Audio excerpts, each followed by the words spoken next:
Okay. Oh yeah. All right. All right. Yo, what's going on, y'all? How y'all doing out there? It's Emos, the witness, and we're back for a Wednesday investigation. It's the Phil Show, sitting for what the fuck I look like. Like I said, this is a new show, a new political perspective coming to you live every Monday, Wednesday, Friday from 10 to 11 a.m. When we can start on time, we'll get there eventually. Again, we're pushing truth to power. We're holding these politicians accountable for their actions, for their words, their policies. We're tired of all the same rhetoric. We're tired of the mainstream media bent, the slants, the misinformation. So it's a hot new show. Emos to Witness. I'm your referee. I'm your guide. And I want you all to be witnesses to me live every Monday, Wednesday, Friday here at 120 East Market Street at Wave 1 Media. If you like me on YouTube, Facebook, Twitter, Instagram, like my page, please subscribe. And again, like I said, we're gonna start holding these politicians accountable. We're gonna start addressing the news and finding the truth and digging deep into all these issues. So I'm down here, like I said, with my man Malik, my man Wyatt, two of the hardest working individuals in media. We're downtown, get you a show. So we're gonna break into the news. Let's get into it. Let's cut the background. Let's get into the background music. Let's get into the news of the day. A lot's going on. Like I said, it's a midweek. It's a hump day Wednesday. It's nice outside. And we want to see what's going on today in the news. Like I said, I want to do some follow-up, though, with my man Malik. Remember, Malik, I told you last week that, maybe actually about 2 weeks ago, that my neighbor killed somebody. Remember that? Yeah. I think it's appropriate that I have a follow-up to that because, a lot of people think you're lying. And then, like I said, in the Emos to Witness show, we're about credibility. We're about establishing credibility. I want to make sure that when I come on here, I'm your host. That when I'm speaking to you, that you know that I'm shooting it to you straight, and I'm bringing you the truth. My life is hectic. My life is up and down. A lot of different experiences that I go through on a day-to-day basis that are pretty surprising. It's not the ordinary Joe goes through. So yes, about 2 weeks ago, about mid-afternoon, me and my family experienced a boys in the hood moment. My neighbor, there's a baby mama drama, baby daddy drama, whatever you want to call it, today's day and age. One of them got shot up and killed, straight up in their car, basically, long story short, one of those criminal investigation movies, shows, simple, baby mama goes to hiding, you see it every day nowadays. It's pretty typical. Baby daddy is broke up, he's jealous, new baby daddy's in the house, he ain't let go. So, out in the front yard, and, one thing leads to another. The guy pulls up, and he gets out the car, and he starts firing on the guy. Boys in the hood, 3 in the afternoon. Menace to society. Well, the menace to society part came yesterday, Malik. You know what I'm saying? Like, I don't know if, like I said, I know you're 19, so you're not, these movies may not really. 22. I'm sorry, you're 22, I'm sorry. So damn, so aren't you 18, Wyatt? Well, he's not in here right now, but. Wyatt's 15. Wyatt's 15. That's what it was. So yeah, I work with some young bucks, you guys. So I got to try to reference these. I'm 42, so I'm referencing these movies from my childhood, and they have no idea about what the hell I'm talking about. So Boys in the Hood, man, is a vintage movie. I know what Boys in the Hood is. See how you know that? See, I don't understand how motherfuckers be knowing like Boys in the Hood and Michael Jackson and Prince, but then you bring up some I could bring up Wesley Snipes though. It's like, how come certain, like, my daughter knows Michael Jackson. She's like 5. Like, how the fuck does she know Michael Jackson? But, like, I can't reference everything. How is that? That's a pop icon, Yeah. How's he sink his teeth into the little children so early? That's a little suspicious. Maybe your wife, maybe? That's what it's got to be. Or some influence at school. Yep, that's what it's school. Man, he must get referenced. Yeah, it's like a natural marketing thing. People speak his voice, and it's like just automatically. I know Michael Jackson. I know the moonwalk. I know she knows certain things. Like, damn, it's like these nighttime fairies be just giving information while they sleep. But let me get back to what I was talking about. So yeah, like the Men's Society point. You know about Boys in the Hood. So do you know about Men's Society? Okay. I think that's better than Boys in the Hood. Yeah, classics. So you remember, like, you always get that moment at the end where you're like, man, they might get killed again. Or they do, don't they? Shit. Mm-hmm. Where he trying to move to Atlanta. Mm-hmm. Kane. That's how I felt yesterday. Because Kane doesn't die. He got shot the fuck up. Yeah, he got shot the fuck up. No, remember? that was Jada. No, Kane doesn't die. What's his name died? Him and Sharif. Man, cocaine. You remember Kane was in the yard, bloodied up, and he tried to cover up the son. the little boy. Wait. Old dog Oh, survived. I'm thinking of old dog. Old yeah, dog, yeah, yeah, old dog survives. Yeah. You're right. So I thought there was gonna be some old. Like I thought yesterday was gonna be that moment where old dog come out firing. Cause look, they ain't been to the house in weeks since the shooting. Uh-oh. But my wife's dad, for all information, is the landlord of the building, of the place, of the address. So they got to move out. They're moving out. So they came yesterday to move their shit out, and you just kind of felt eerie. Like, man, I'm gonna need to leave the area. I'm leaving because I just felt somebody's gonna roll up and start shooting, or even they may go out with a bang, like a parade celebration. Yeah, we shot the block up last week. Like they're gonna leave celebrating. I don't know. My mind goes everywhere. But I wanted to give you guys a follow up on that. Emotional Witness. Hit the like, subscribe button every Monday, Wednesday, Friday. You catch me live downtown at 120 East Market Street. Like that page on YouTube, Facebook, Twitter, Instagram. Like I said, I mean, the world is crazy. And I wanted to make sure I brought that to you guys' attention and brought that up to you. So they moved out. The neighborhood is a little bit more peaceful. There's some flowers on the telephone pole to mark that remembrance of that killing. But yeah, we gotta do better, you guys. We gotta clean up society. We gotta ask ourselves why, and stop doing these things. You're putting kids at risk, and just kind of keep that domestic stuff at home. But really, like I said, like I told you, it comes down to mental health. But I want to dig into that. That's more of a Freestyle Friday talk. I want to kind of get into my Investigation Wednesday. Like I told you, we're trying to mold some themes going on with this show. I'm trying to enlighten you guys on some things that have gone in the past when it comes to criminal probes, when it comes to these politicians and their history, their past. And I want to use Wednesday to kind of highlight a politician or a leader in all realms of society. But also I want to make sure that I stick to my purpose of why I created this show, which is to kind of hone in on these past investigations and kind of get down to the crux of it, to educate the public on some of these various aspects that they don't know about. And I think what it's going to do is going to pull us forward to the beginning, to the present of where we are today. So you're well informed about what's going on in your politics mind, in your politicians, your leaders' mindsets, and their policies. So when you go to vote in 2022, which is very important, and in 2024, you're more insightful, you're more knowledgeable about what's going on, and you can make the right choice. In addition to not being so damn pissed off and dismayed when the results don't go in your favor or when they don't make any sense, as in 2020.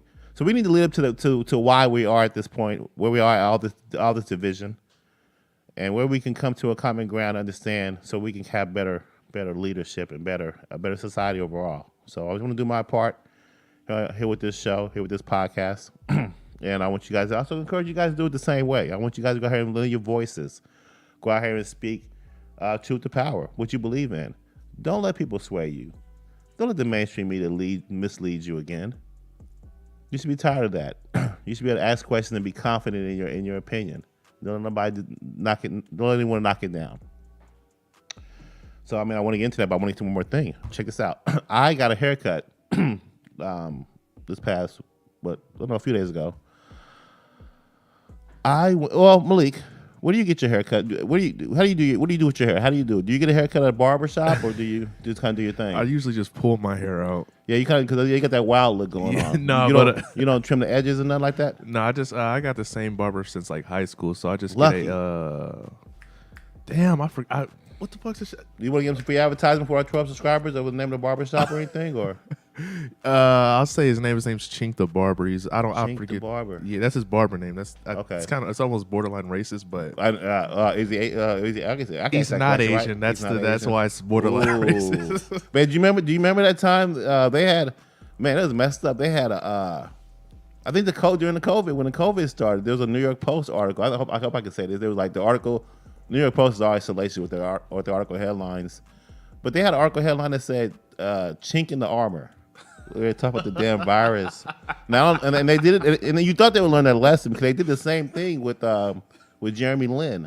I don't know if you know who Jeremy Lin is. Yeah, I don't know who Jeremy Lin is. Okay, he's an NBA basketball player, Asian descent. He played for the Knicks, but he played for a lot of teams. But he was good. He was a sensation when he played for the Knicks. And New York Post dumbasses, as soon as they get that little hype going on, they have a little New York Post headline, and I'm not even gonna say what it said because I don't remember, but it had the chink word in it. But it's like you don't think before you act, but that's human nature in a lot of ways. And I think I really like to pull mulligans when it comes to those little things like that because those things could be firebrand, and they could just cause society to just erupt over what could be some idiot editor at last minute or just some just want to put a headline out there for just to make some kind of joke but not think of the consequences. I like to give those mulligans, but some people you can tell their intent. But anyway, see, I keep going over. But anyway, like I say, you go to, you say Chink the man, what's his name? Chink the barber. Chink, and I just asked for the barber. Well, he usually just asks, do I want the usual? Because I've been getting the same thing for years. So. Okay, but it's just a taper fade. That's it. So you're lucky, man. Like, I've been the type of person, man, I've never had a consistent barber. Like, I've always had to, like, just jump around, man. And I've always been disappointed. Where they just mess me up. Mess my hair up, the line up. They're careless. Half the time, their fingers stink. You know what I'm saying? You sit in the chair, they're watching TV more than they're cutting your hair. Like lazy. You ever had a barber? I don't know if they can see this on camera or not, but you ever see a barber where they kind of like stand sideways with one arm and they kind of like lining you up with one arm, like there's kind of like like the arm is stretched like from a distance. Yeah. And then I kind of like, man, you got a good barber. Well, I've always been on the hunt for a barber. Ever since I was living in Arizona, ever since I was living in Michigan. And now I'm back home in Indiana, and it's the same thing. Been on that hunt. But yes, but 2 days ago, man, I think I found my glory. I found a Mexican barber shop. You gotta go. Yep, that's what I That's heard. where you gotta go. That's what I heard man, you gotta go, ladies and gentlemen. All my black males out there, don't be scared. 'Cause we're taboo. We don't mess with no doctors or no barbers. We don't eat all people's greens. Barbershop definitely, man. We go to a black barber. We try to find that one and we try to stay with them, if you can get them. But, man, don't be afraid to try a Mexican barber shop. Man, I go to a place now called Machos. It's up north. And I'm dedicated. I'm loyal now. Well, after one cut, they just do a great job, man. Everything, all the tools, like golden clippers, man. Like they got that switchblade where they shave your chin and your neck. They do everything. Facials, ladies and gentlemen.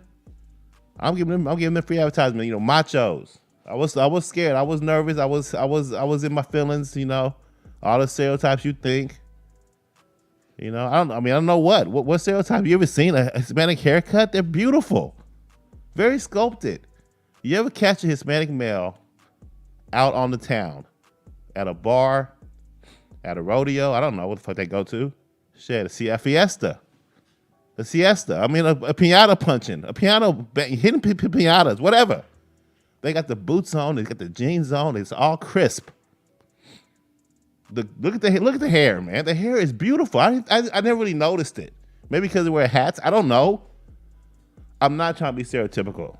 Maybe because I catch them in times and moments of landscaping. I shouldn't have said that. What I'm trying to say is this. If they take their hat off during those summer sweats, man, the hair is beautiful, man. It's the taper fade. That's where as a black male, you worry the most. The taper fade. Am I gonna get a chili bowl cut? Does he know does he know what a fade is? When I say I want a low fade, taper, ball, they know more than I know. And I'm just so naive. We all go through training. I need to get off this topic. They are barber school. Am I to assume ignorantly that they did not go to barber school? Of course not. But I'm just happy. I'm just happy that I finally got a great haircut from a great clean establishment. You guys, if you guys need a chance and need a haircut, look for a barber. I encourage you guys to go to Machos. It's off Allisonville Road or something. I don't think they really appreciate me, even talking about them, giving this free advertisement. I think I'm doing a disservice. But I have to let you guys know that I did find me a great barber. So let's move on. Okay. So yeah, like I said, this is Investigation Wednesday at the Emos to Witness show every Monday, Wednesday, Friday, 10 to 11 a.m. Hit that like, subscribe button on YouTube, Facebook, Twitter, Instagram. It's been about almost damn near a year, and I've been telling you guys I'm going to have a website coming soon, but I am going to have a website coming soon where you'll be able to make donations. We can increase the value of this show. We can increase the content and how I bring it to you. We can talk more various topics like sports and entertainment. So I have some more interviews of of guests. But until then, we're molding this show. And like I said, together we're witnesses. Together we are going to dive through these issues together, mainly in politics. We're trying to put a stamp on corruption. We're trying to expose these politicians and these leaders. Make sure they're doing right by us. I'm not saying everybody is bad or have ill intent, but it's important to be thorough in what we hear and what we see, and thorough in what we know. So if I can be someone who can bring that stuff to light and to your presence, then I'm going to do that. I'm not trying to sway your opinion at all. I just want to motivate you to inspire you to be a part of this community, any part of your local one, especially nationally, because I think it all affects us. When our top leaders are deceptive, and we just want to stop that. We want to stop the misinformation. We want to stop the two-tier justice system. We want to stop the assault on our Constitution and our values and our traditions. We want to review the past, the most recent past, and we want to quit being duped. And the most of witness, I'm looking to do that. I'm looking forward to doing that and getting better at doing that for you. So join me, please. Hit that like, subscribe button, and let's grow together. Today's a very monumental day. Today's a very, very interesting day in the Republican Party. As we know, like I've been discussing the past couple episodes, that Liz Cheney is under fire for her fake under firing of Donald Trump, the current previous president, regarding the Capitol riots. This is all in my opinion right here. So, she spoke out along with 10 other Republicans in impeaching the president. She's one of those never Trumpers, in my opinion. She's one of those wolves in sheep clothing. I mean, she may appear to mean well. She may appear to think she's doing her party a service when she speaks negatively about her upper leadership. Me, frankly, I think she's on the wrong side of history, and she's going down, along with a lot of other Republican leaderships who, like the Mitt Romneys. I think we'll see that, time will tell. But what you're seeing, like I said, you're seeing, as my title states, you're seeing like a Republican civil war going on. And it's for the good. Excuse me. It's for the good. Like I said, this is Donald Trump's party. Okay? He controls this party. He has a full grip on it, and we're starting to see more public open signs of that. I mean, you've seen it all through the past this past year. I mean, you're seeing election laws being reviewed in Georgia and Texas, Arizona, Pennsylvania, and Michigan. You're seeing recall attempts through various leaderships now. Through, for example, Gavin Newsom. I think he's going to survive that, but I think ultimately long term that does hurt him. You're seeing an influx of. You've seen all these signs. You've seen the influx of California citizens now moving out of state because they don't like the Democratic policies. And you're seeing here Liz Cheney. She spoke out openly against Trump, and now she's losing her seat in the Republican leadership to a more moderate candidate. And she's fighting back. I mean, let me read a little bit of this. When Mitch McConnell was asked on December 1st why he was not speaking out against then President Donald Trump's lies about a rigged election, he shrugged. The future will take care of itself, McConnell said. That same day, the Kentucky Republican disregarded pleas from Gabrielle Sterling, a top election official from Georgia, who had warned that Trump's rhetoric was going to cause violence and death. Now, see, watching this whole Capitol riot situation and watching and actually observing Trump's actions that day, including his tweets where he did speak out about peaceful riots, I've always been steadfast that he made two mistakes that day. One mistake was he did not speak openly right after condemning the riots right away after it happened, but he did speak about it, make sure that the protests were peaceful, opening himself up to be exposed, to be blamed for this, and he rightly was so. He was blamed, not rightly, but he was blamed in a manner in which he took all the blame. But he should have had some responsibility. But then a lot of responsibility also goes to the people on the ground and the media of how it's being portrayed. Like I said, it was the betrayal still today is still, in my opinion, a huge smear campaign. But what it's doing at worst, what it's doing is causing us to be hesitant on speaking out, on protesting. What is a protest? Now it's hard to protest. See, this is when I see assaults on our Constitution, assaults on our long term values and our traditions. We need to speak out when it comes to definitely when it comes to voting. So what happens if this happens again? How do you protest? Now there's all kind of barriers up. There's all kind of politicians speaking out against citizens who actually feel like they're actually doing doing the right thing. Now they're being labeled the T word. Now you're hesitant. Now you're being shamed when you really shouldn't be. You have an opinion. You want to speak out against the right to bear arms, the right to vote, the right to protest. You should have that right to do so without being ridiculed. Now, I really feel the way that the media is portraying this Capitol riot situation that happened that day is way blown out of proportion and over exaggeration, and it's a disservice to you, and a disservice to the information that we need to receive to be informed about things. If you ask my opinion, the summer of 2020 was way worse.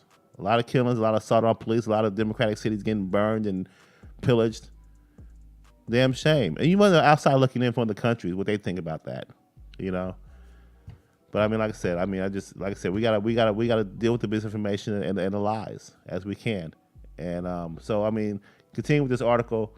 This is where Liz Cheney steps in because she is she's against Trump and she constantly speaks out and says that Trump's to blame for the insurrection, and Trump should be held accountable, and we need to stop spreading his lies regarding the election being stolen. But people really feel that way. And they have yet to be fully addressed their concerns. And when she's ignoring that aspect, while continue trying to smear a former president for power. She wants to run for president herself.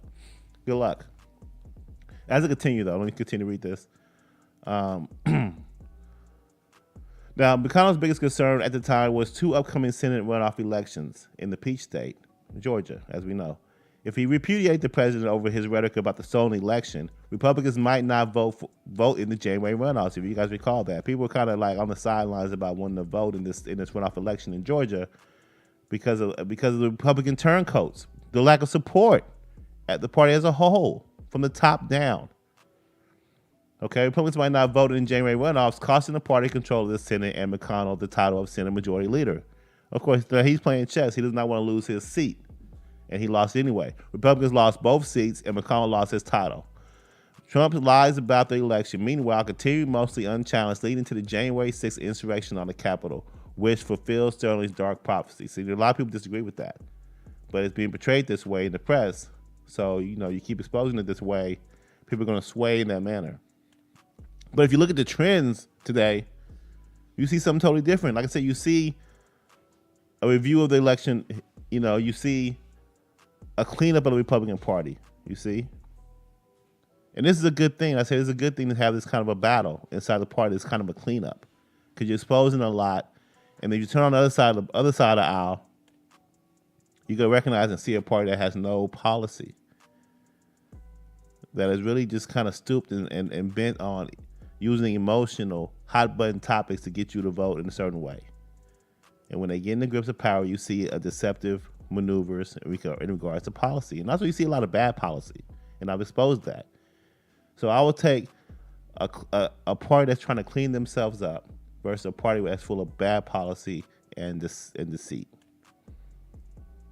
So this is actually a good day. So I think, like I said, Republicans are having a closed door vote and changing up the leadership to a more moderate option. And that's a nice lady from New York. I forgot her name. Can you scroll down a little bit, Malik? I think her name is in this article. Yeah. Keep going some more. Excuse me, guys. Find this. Steve Cooley. You come down some more. I know it's towards the bottom. Okay, now. Condemn this inspection. That's McCarthy. Adam King. Yeah, Adam King is another. Okay, let me go back up. Go back up. Now, as under her picture. As Cheney pointed out in her op-ed, however, McCarthy himself condemned Trump a weekend. Now, see, go back up because I want to read her quote. Now, because she's framing herself as someone who is as a victim. You go up a little bit more.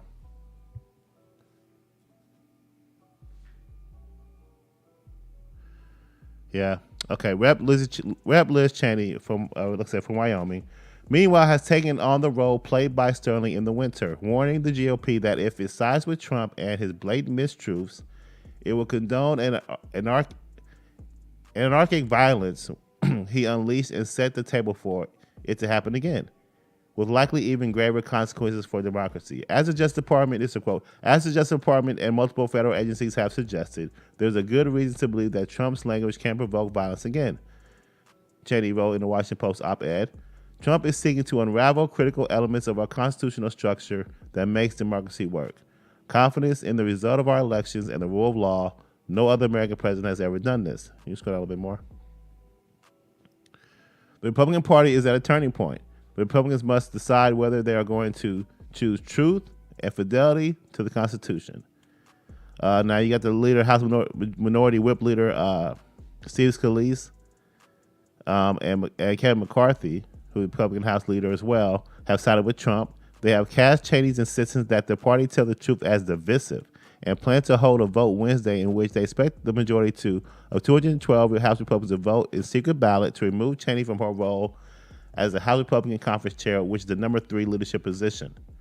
Now I'm trying to find the name of the lady who could take her spot, but she's a moderate and she's pro-Trump as well. It's like I say, you see a lot of new pro-Trump leaders. The young leaders, in particular, are clean up house. They're making decisions that are supporting the former president, and they're getting rid of people who are speaking out inside the party against the president. And like I said, that's a good cleanup because she's in my opinion, she's wrong.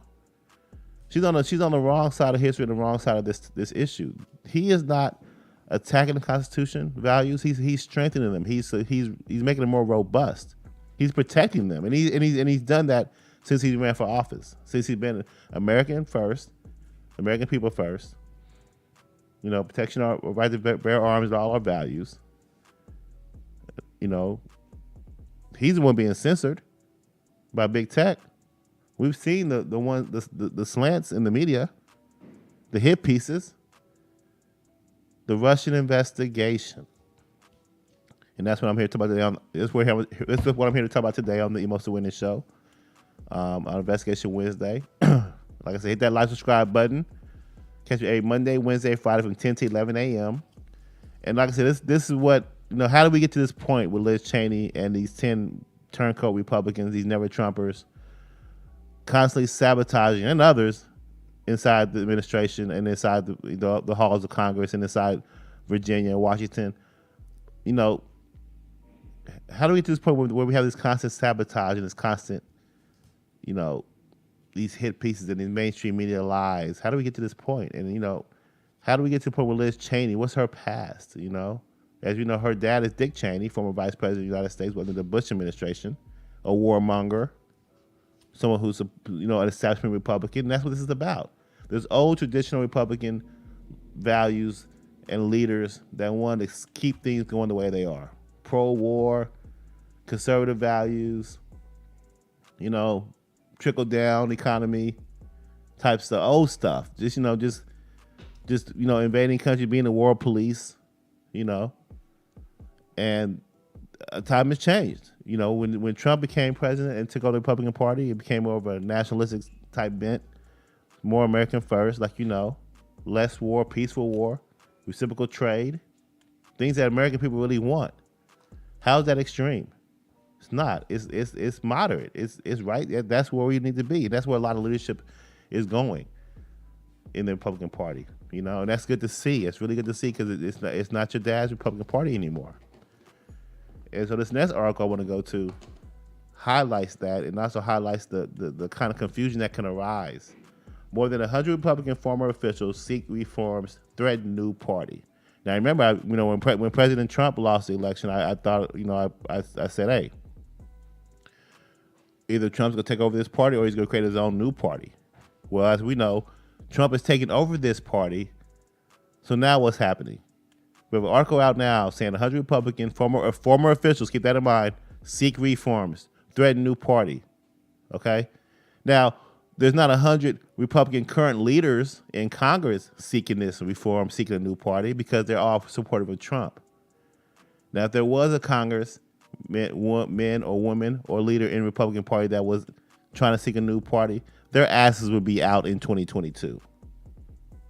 So they can't. So this is their second attempt. This is okay. The Romneys, the Paul Ryans, the Liz Cheneys, they can't do it with inside the party because they're not popular. They're not supported. It's no longer your party, darling. Sorry.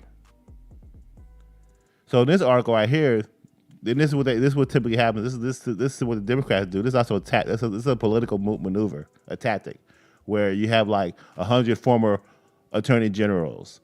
You have 100 lawyers speak out against the president. You know, it's like, oh, that kind of holds a lot of value when you say attorney generals or you say lawyers, but they're former officials. They're outside of accountability. They can speak what they want to speak and say what they want to say, and not have any kind of pushback.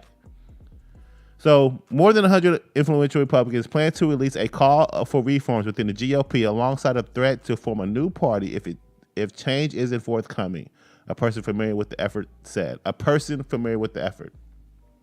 The statement, set to be released Thursday, involves a call for American renewal, a credo that declares that it is imperative to either reimagine a party dedicated to our founding ideals or else hasten the creation of such an alternative. The push will include 13 yet-to-be-revealed principles that the signatories want the GOP to embrace. Now, this is not the first group to form as the pro-Trump and traditional conservative factions of the Republican Party remain at loggerheads. The new effort comes as a vote looms to oust Liz Cheney from Wyoming from the number 3 House Republican leadership post for her refusal to stay silent about the former president's repeated election lies and his role in the January 16 riot in the U.S. Capitol. The move was first reported by Reuters, which cited some of the people involved: former New Jersey Governor Christy Todd Whitman, the former administrator of the EPA, former Pennsylvania Governor Todd Ridge, the first Secretary of Homeland Security and Transportation Secretary Mary Peters, and former GOP reps Charlie Dent of Pennsylvania, Barbara Comstock of Virginia, Reed Ribble, Mickey Edwards of Oklahoma, Evan McMullen, a former CIA agent who ran for president as an independent in 2016, is also involved. Okay, all these outsiders, a push to channel the anti-sentiment with the Never Trump movement in the spring of 2016 was largely unsuccessful at the time, and none of the people backing the latest effort are serving as elected Republicans.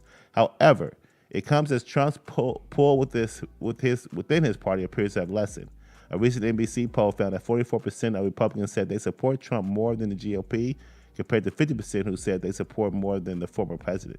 Now that is the challenge. That's the probably the I don't want to say benchmark, but the reader. I mean I don't really like to believe in too many polls, but if you see it really depends on what the Republican Party and the people want to embrace in 2022 and 2024.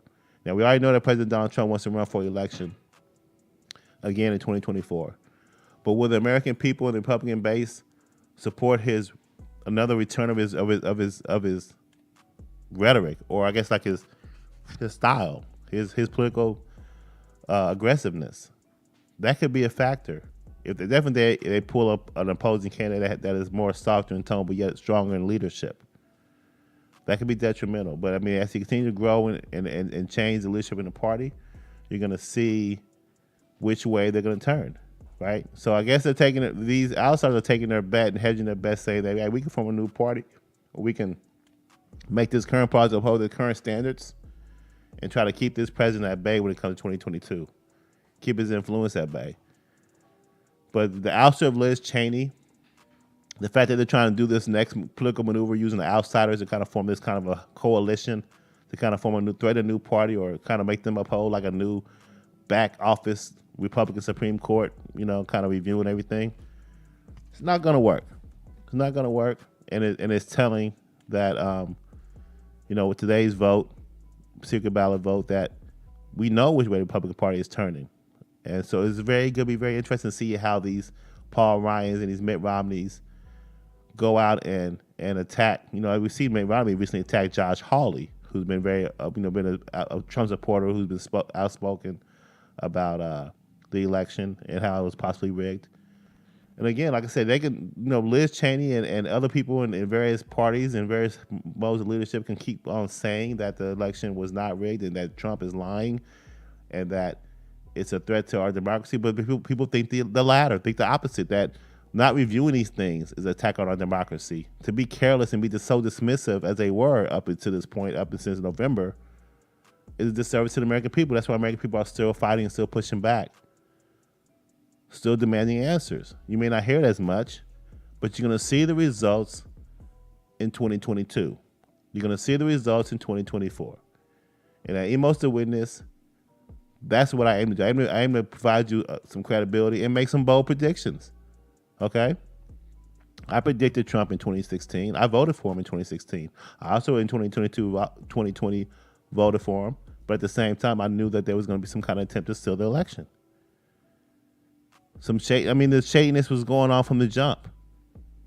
If you look at the lead up to the 2020 election, you'll see these random changes in the laws, last minute, the absentee ballot debate, the late turn-in ballot debate, how it was portrayed in the media, how it was skewed, the polls, all of it.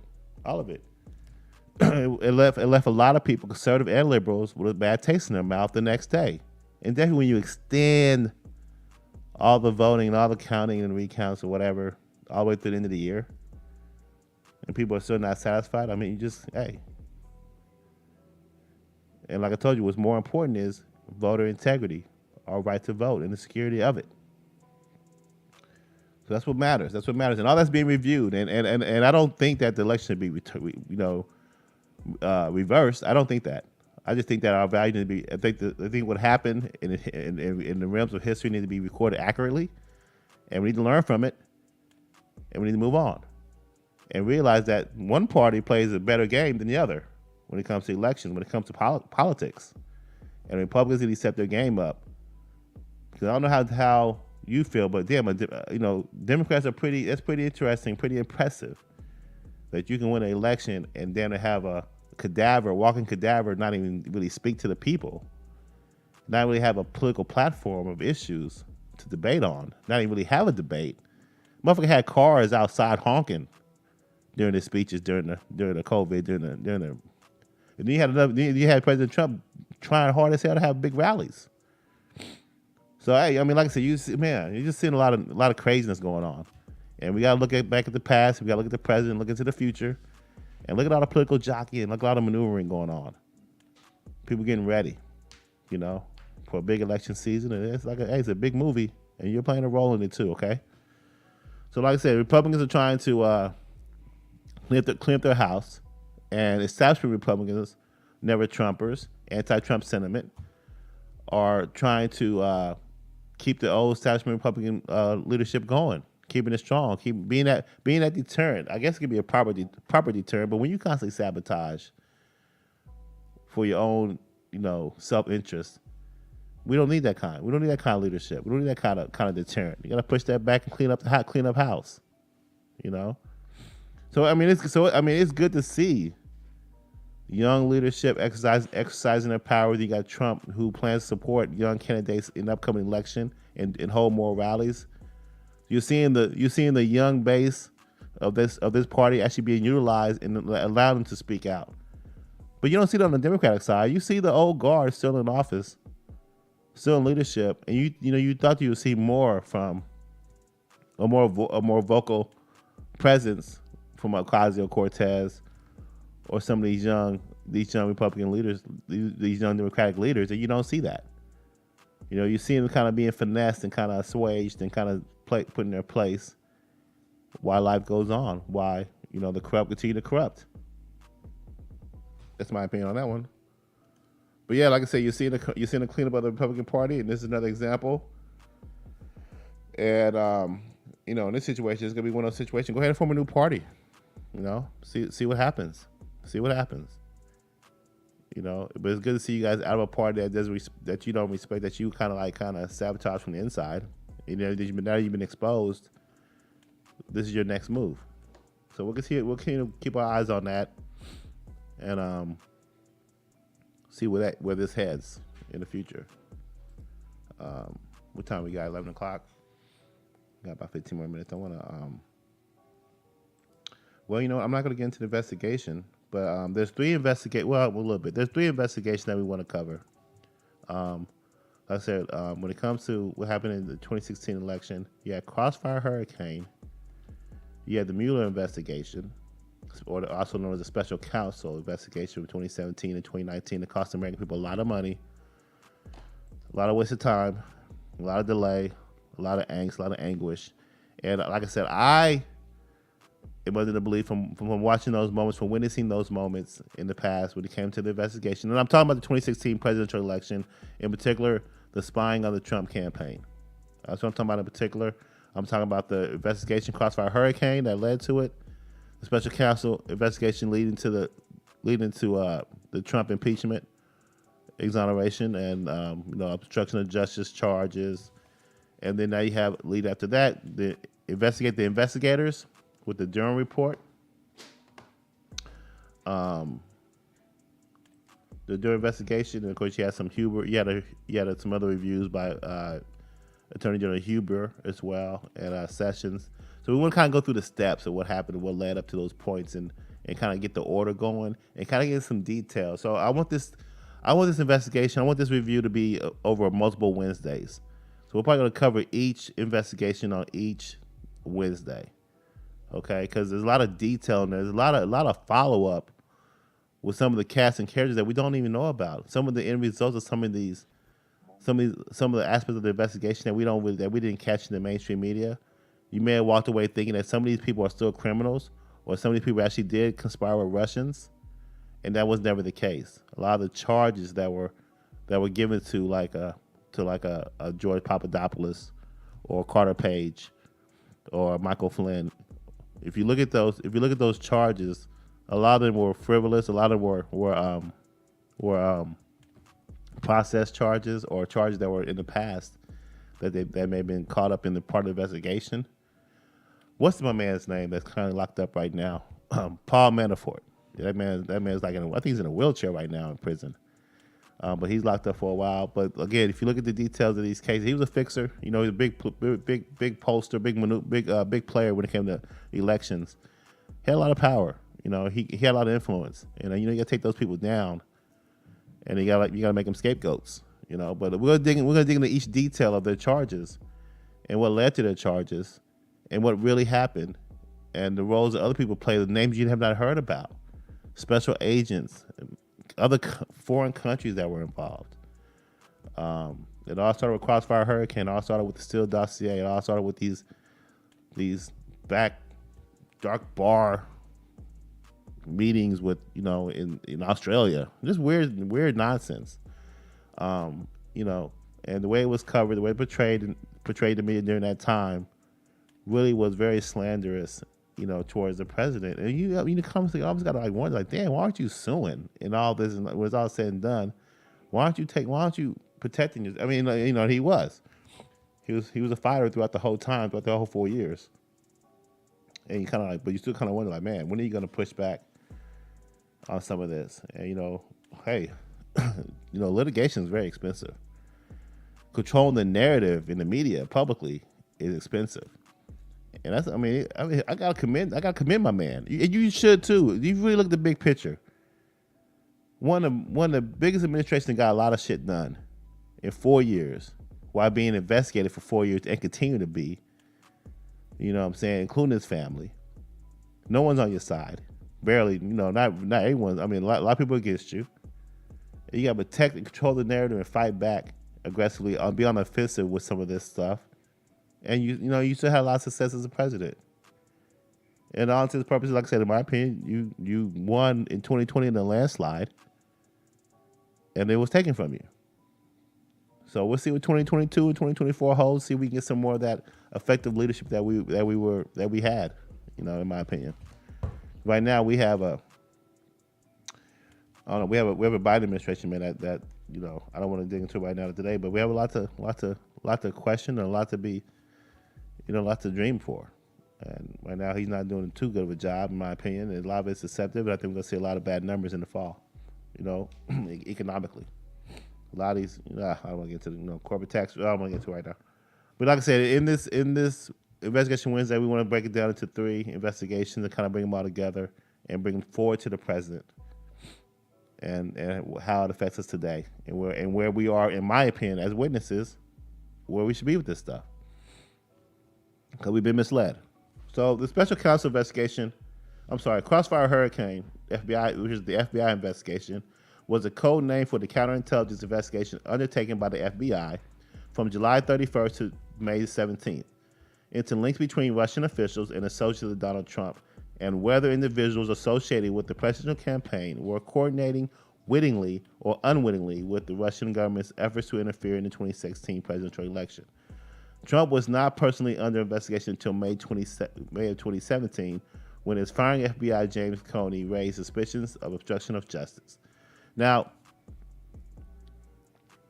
the Mueller investigation, when it started up, and the fact that it took so long to complete, gave me the impression that it was deliberate to stall and hide continually the bad dealings and the bad operation and the criminal intent of the FBI and the top echelon and who investigated and started up this Crossfire Hurricane investigation.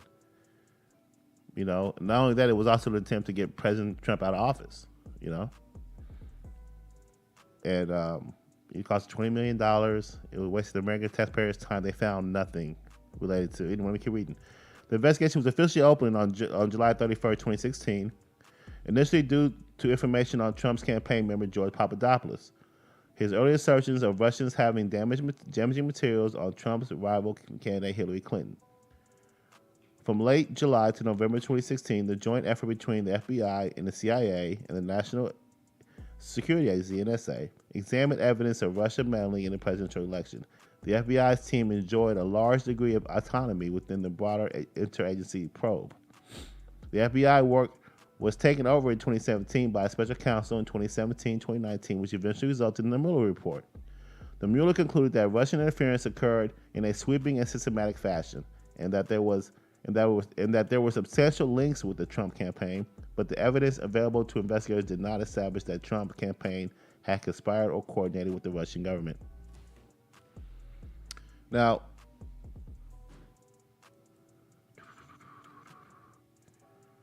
Trump and his allies repeatedly alleged that the Crossfire Hurricane investigation was opened on false pretenses for political purposes.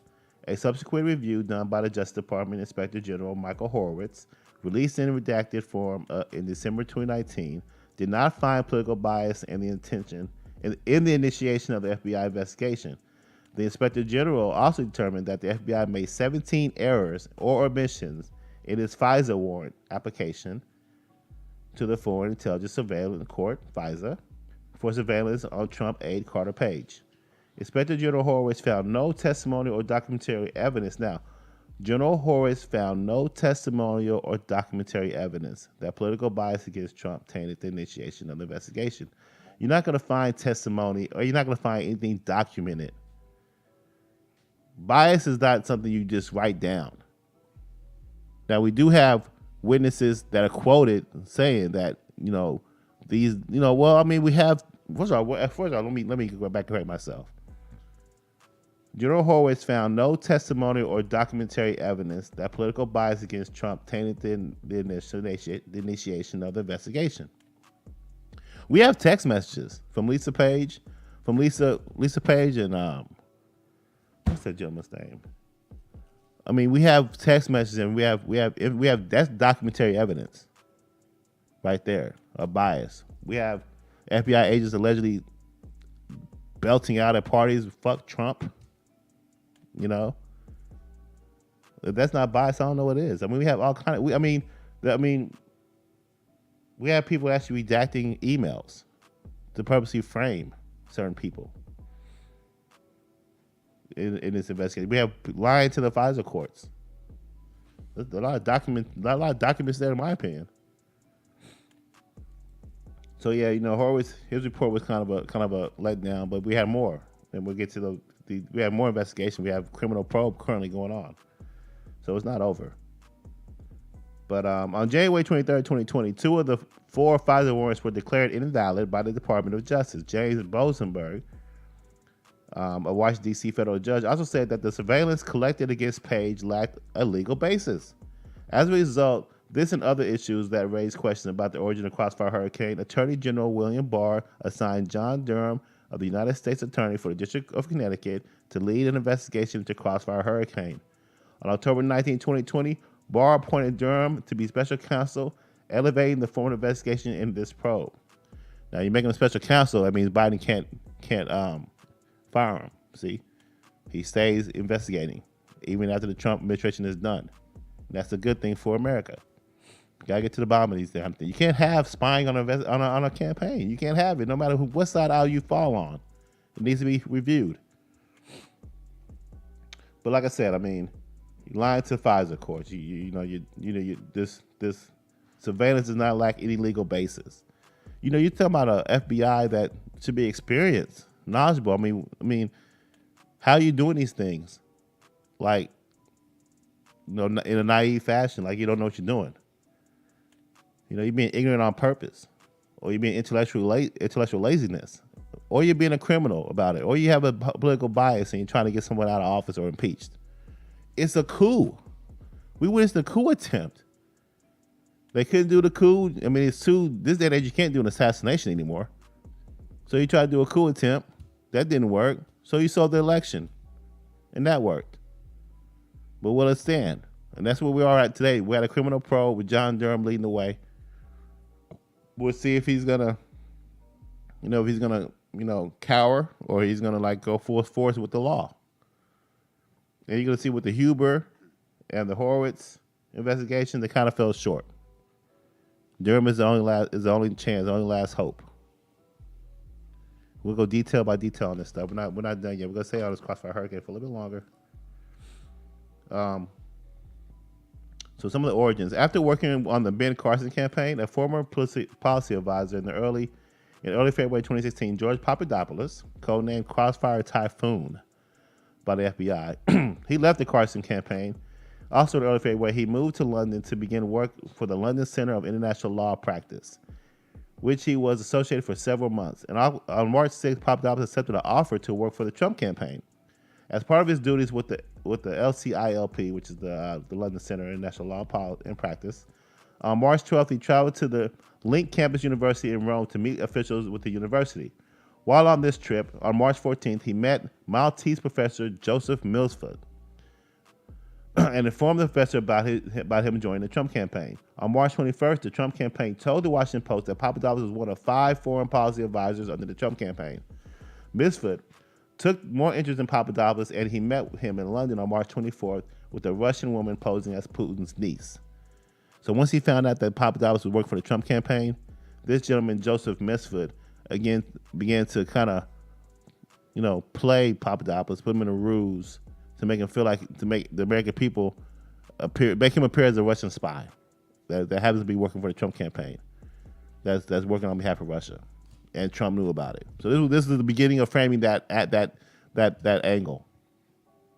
Milsford traveled to Moscow in April 2016, and upon his return, he told Papadopoulos that Russian government officials were in possession of thousands of emails that could be damaging to Hillary Clinton. According to reporting at the Malta Today about FBI records, Milsford told the FBI that his February 2017 interviews that he had no advanced knowledge of Russia having emails of the Democratic National Committee, and he did not make any offers to Papadopoulos. On May 6, Papadopoulos met Alexander Downer, an Australian High Commissioner to Britain, in a London bar and told him about the Clinton emails over drinks. The Clinton emails that he was told about from Milsford. So Milsford told Papadopoulos, and Papadopoulos told this gentleman Downer at a bar in London. After WikiLeaks released hacked DNC emails on July 22nd, remember, these emails are already available to the public. WikiLeaks provided them to us, and as I just stated here, on July 22nd.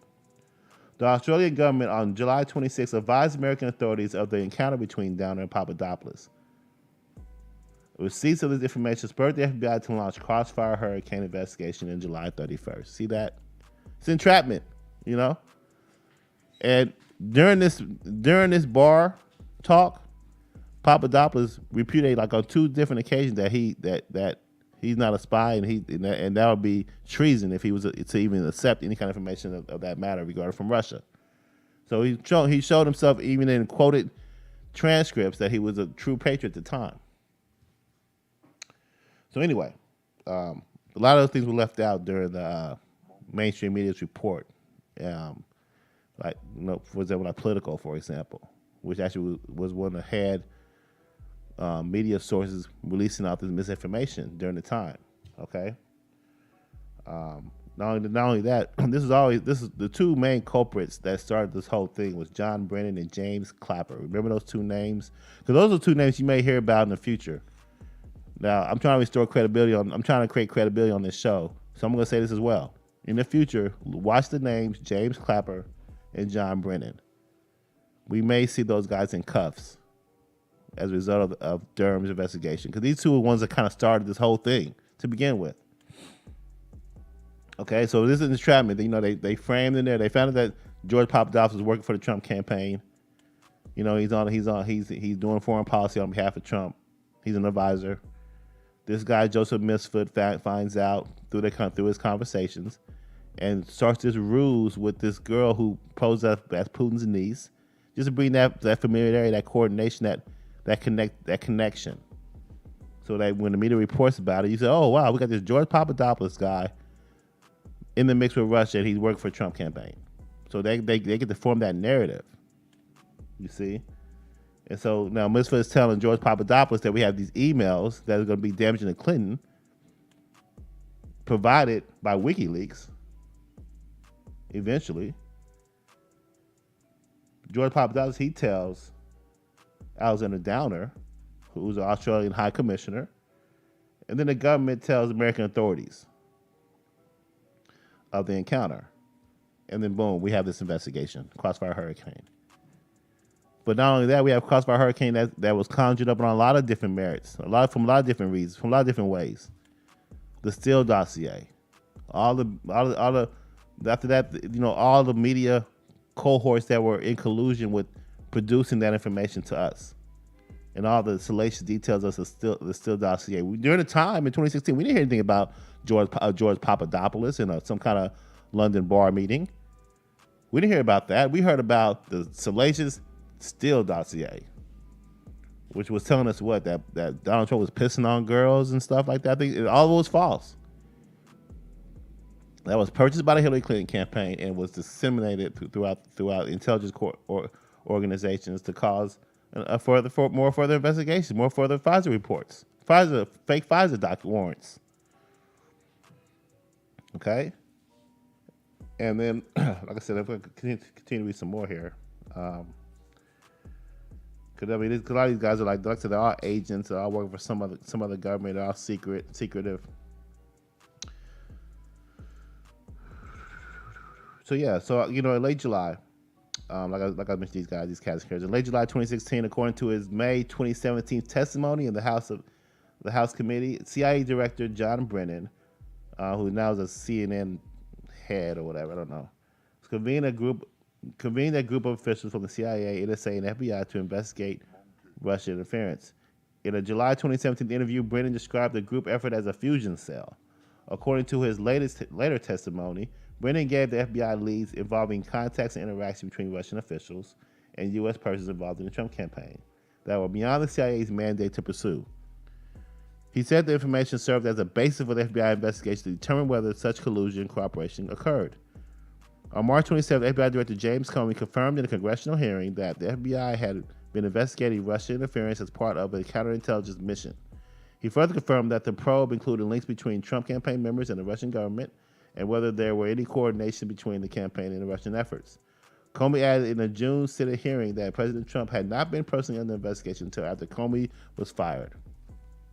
So that was a trigger. And I guess you said that was probably another one of the mistakes that Trump made when he fired Comey. You keep your enemies close, but at the same time, I don't know. I mean, like I said, if he was in office, if he was still FBI director, Trump may not have lasted 4 years, But it did trigger more fury and more angst in the media, and it caused the investigation according to Comey. But we all found that he lied under oath, so he's not credible, right? He's another person that should be locked up.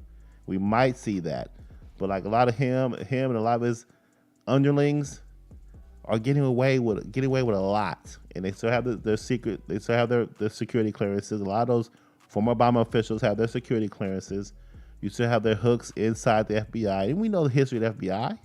We know their tactics, and we know nothing has changed. Nothing's new under the sun. Why do we give them so much credibility, so much respect? I mean, I'm good. Like I said, I'm not talking about all the FBI, the ones that are corrupt, the ones that are at the very top. We just turn away when we hear something bad about the FBI because we can't believe it. But they need to clean house, and this is what this is all about. You must win this show. Hit that like, subscribe button. Catch me live every Monday, Wednesday, Friday from 10 to 11 a.m. Hit that like, subscribe button. Facebook, Twitter, Instagram. One day, join the chat. Website's coming soon. But like I said, we want to hold truth to power. We want to, if we can do anything, at least expose what these players did in these investigations and what their roles and what their actions were. If they're not going to get caught up for it. So that, the FBI can kind of hold themselves accountable, at least if we can't do it. There's a lot to these investigations, a lot of details that it's going to take more than one Wednesday to get into. But Crossfire Hurricane, and you got players like Peter Strzok and Eric. Is his name Eric? What's his name? I can't remember his name, but there's a gentleman that's really like one of the main guys too in the FBI. But anyway, we will get into all that, but. Like I said, we got Lisa Page, Peter Strzok. We got a gentleman that was, I think it was Warner, not Warner, but actually criminal charges were charged against one FBI official for redacting an email that led to one of the FISA warrants. We got Christopher Steele, who was the author of the Steele dossier. You got Sally Yates, who signed up on some of the FISA warrants in the Obama administration. We had the big Obama administration meeting in which, a lot of the officials there, Joe Biden was included. He was there, attempted to cover their asses right before the election, the inauguration in 2016. Trying to cover themselves from this investigation. The famous email that we saw from, what was her name? I'm bad with names today, but. She's going in the Biden administration as well. But again, like I said, a lot of deception, a lot of head scratching moments happened during that time. It happened and continue to happen today. And what you're seeing today, as we pull forward, and I'll pull forward each and every single time, is that you're seeing the Biden administration do its part in trying to cover this stuff up. You don't hear talk about these investigations that much. And we just seen recently, last week, that the FBI raided and taking a lot of servers from Rudy Giuliani. A lot of it had to do with Ukraine investigations, and also give the appearance that these investigations that are being looked into are have agendas behind them, and they don't. It's really to clean up corruption and really restore democracy for the better. And so hopefully time will tell. Time will tell who wins this battle of the minds, the battle of the narrative. But there's still investigations going on. And there's still American people, and the justice system is still fighting internally and externally, on these matters. And here at Emos to Witness, the show, I want to make sure that we expose it and keep you updated on what's going on. Okay.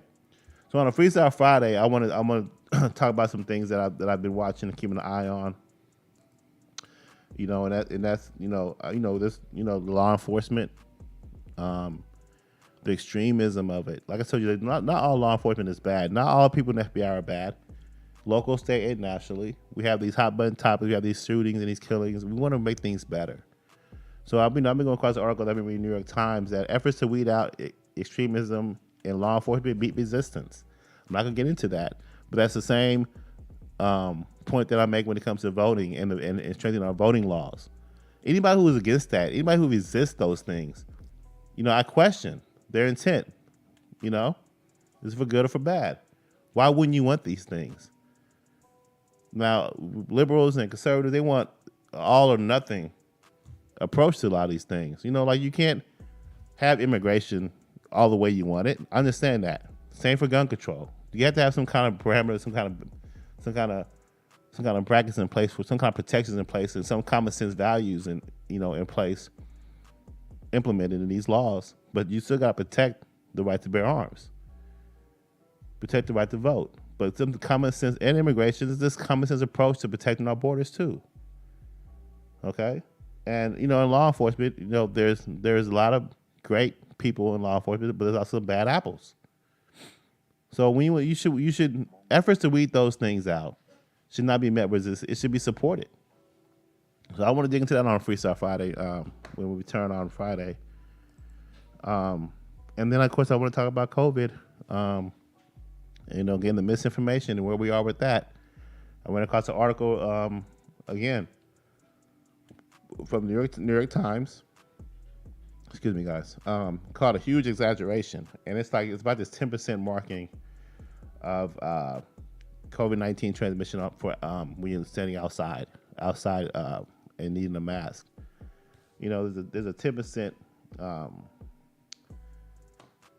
exaggeration number that was given by the CDC that really caused a lot of confusion and a lot of problems to where we are today, as far as how we review this virus.